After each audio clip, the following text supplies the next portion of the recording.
जिस मौसूफ को आपने भेजा है दिल्ली, गुजरात के लोग बैठे हों तो मैं उनसे कहता हूं आपने अच्छा डॉक्टर भेजा है, 15 साल की प्रैक्टिस के बाद। उस आदमी ने राष्ट्रपति भवन में पूछा कि भारत की पहचान के तौर पे विदेशी मेहमानों को क्या दिया जाता है। प्रणब मुखर्जी बेचारे पहली बार मिल रहे थे, उन्होंने भी सच बता दिया।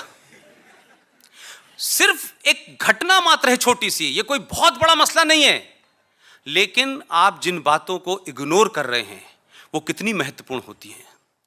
तत्काल यह फैसला लिया गया कि ताजमहल भारत की पहचान नहीं है, और यह कहा गया कि दुनिया के बेहतरीन पब्लिशर को बुलाइए, और देन एंड देयर एक फैसला लिया गया कि अब भारत की पहचान की शक्ल में दुनिया के सबसे बेहतरीन पब्लिशर की छपी हुई गीता दी जाएगी।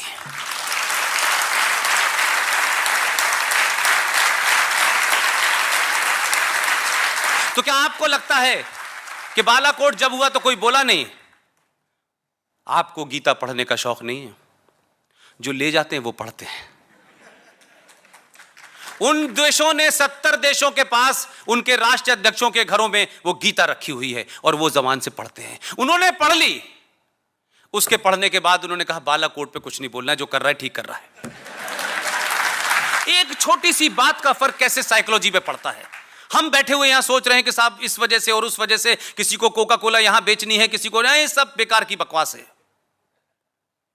जिस दिन आप अपने होने पे आपके अंदर से यह एहसास कमतरी खत्म हो जाए कि लोग क्या कहेंगे, मैं ऐसे क्यों चल रहा हूं, मैं ऐसे क्यों पहन रहा हूं, मैं ऐसे क्यों बोलूं, वो लोग मुझसे यह पूछेंगे, यह बंद कर दीजिए।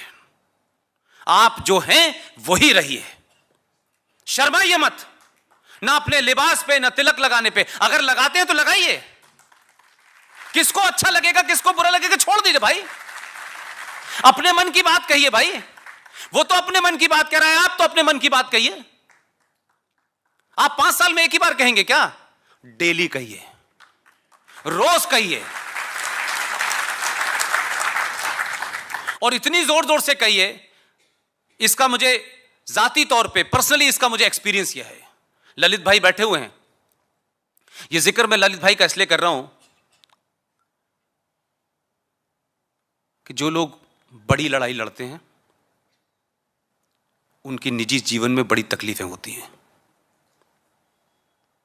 उन तकलीफों को छुपाने के बाद भी जब वो आपके सामने आते हैं तो ये नहीं महसूस होने देते कि वो किन समस्याओं से लड़ रहे हैं।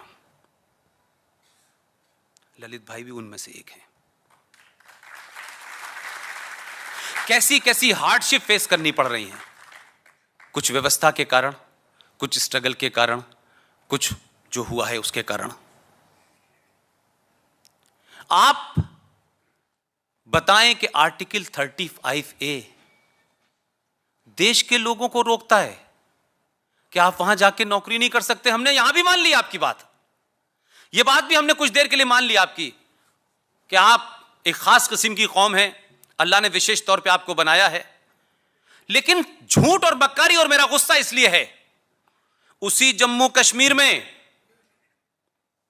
बर्मा से चल करके रोहिंग्या मुसलमान आर्टिकल 35A के होने के बावजूद भी व्यवस्था भी वही है, सत्ता भी वही है, आतंकी भी वही है, लेकिन 2008 से लेकर 2019 तक 98,000 कश्मीरी पूरे इलाके के अंदर एक नहीं बोला। रोहिंग्या मुसलमान कश्मीर में 98,000 की कीमत में बस गया है। उसके पास आधार भी है, मकान भी है, बिजली का बिल भी है, लेकिन इनको, आपको, मुझे आर्टिकल 35A की वजह से जम्मू कश्मीर में बस नहीं सकता मैं। ये मक्कारी है। और वो औरत और वो अब्दुल्ला वो आके कहता है कि देखिए कश्मीरियों के साथ बड़ी ज्यादती हो रही है। इसे कहता हूं विक्टिम कार्ड। मुसलमान है, मुसलमान रहिए, मुसलमान होने में फख्र कीजिए, हमारा उससे कोई लेना देना नहीं है। लेकिन मुसलमान मुसलमान मुसलमान के नाम पे इस देश की मेजॉरिटी को ब्लैकमेल करना बंद कीजिए। मुसलमान मुसलमान के नाम पे आप अपनी कत्ल गारत को जस्टिफाई मत कीजिए। आज भी इस देश में एक बड़ा तबका है कि अगर कोई बात 19-20 किसी भी धर्म के खिलाफ हो जाए, उनके बात ऐसी लगे कि जो लोगों को लगता हो कि यह नहीं होनी चाहिए, हमारे समाज का सबसे ज्यादा लोग उसके खिलाफ खड़े हो जाते हैं। लेकिन एक नहीं मिलता मुझे, कुछ मक्कारी और मुनाफकत के तौर पे, रस्म अदाई के तौर पे क्या कहते हैं, आप मुझे बताइए ना। मैं तो बड़े खूब ओपनली कह रहा हूं, चाहे वो देवबंद हो, चाहे बरेलवी स्कूल ऑफ थॉट हो, चाहे अहले हदीस हो, एक मुझे बताए पूरी दुनिया में कुरान शरीफ की आयत नंबर 5, पेज नंबर फलाने, आयत नंबर ये, पेज नंबर ये, सब बता बता के पूरी दुनिया में आप कत्लो गारत कर रहे हैं, मार रहे हैं लोगों को, बेगुनाह लोगों को मार रहे हैं, इनडिस्क्रिमिनेट मार रहे हैं, लेकिन यहां का मुसलमान खामोश है। उसको बेइज्जती नहीं लगती कुरान शरीफ की? कुरान शरीफ के बारे में कोई छोटी बात कह दे, आप फतवा जारी करके उसको मार देते हैं। आप ओवर हाइपर सेंसिटिव हैं कुरान शरीफ को लेकर के। लेकिन इसी देश के अंदर इस्लामिक आतंकवाद पनप रहा है, इस्लामिक आतंकवाद को बढ़ावा दिया जा रहा है, लेकिन नहीं बोलते। और कमाल और झूठ और मक्कारी देखिए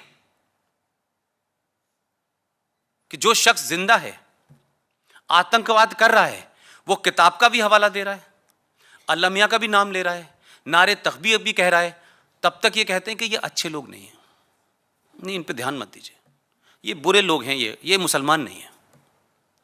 लेकिन वो ये सब करता है अल्लाह का नाम लेकर के, कुरान का नाम लेकर के। एक मुसलमान खड़े होकर के जाके गोली क्यों नहीं मारता उसको कि तेरी वजह से इस्लाम बर्बाद, पूरी दुनिया के अंदर बदनाम हो रहा है, हम तुझे नहीं जीने देंगे। क्या कहते हैं भाई, आतंकवाद का कोई धर्म नहीं होता। तो आतंकवाद का धर्म नहीं होता तो जब वो मर जाता है तो नमाज जनाजा क्यों निकालते हो? तो मैंने बनारस में जो रेमेडी तलाशी थी, वो मैं चाहता हूं मुंबई के लोग कहें, क्योंकि दो घटनाएं इस इतिहास में जो आज की आधुनिक जनरेशन है उसके सामने हुआ। दो हमारे देश में मौतें ऐसी हुई हैं, एक को पूरा देश नमन करता है और एक की मौत पे पूरा देश खुश होता है। डॉक्टर एपीजे अब्दुल कलाम,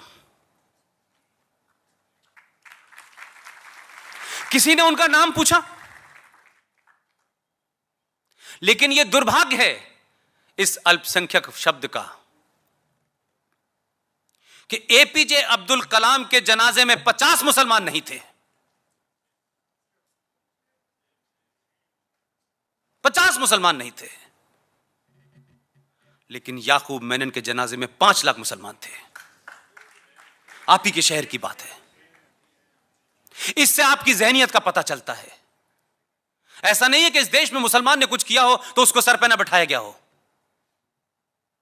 और यह सोच के नहीं कि यह मुसलमान है।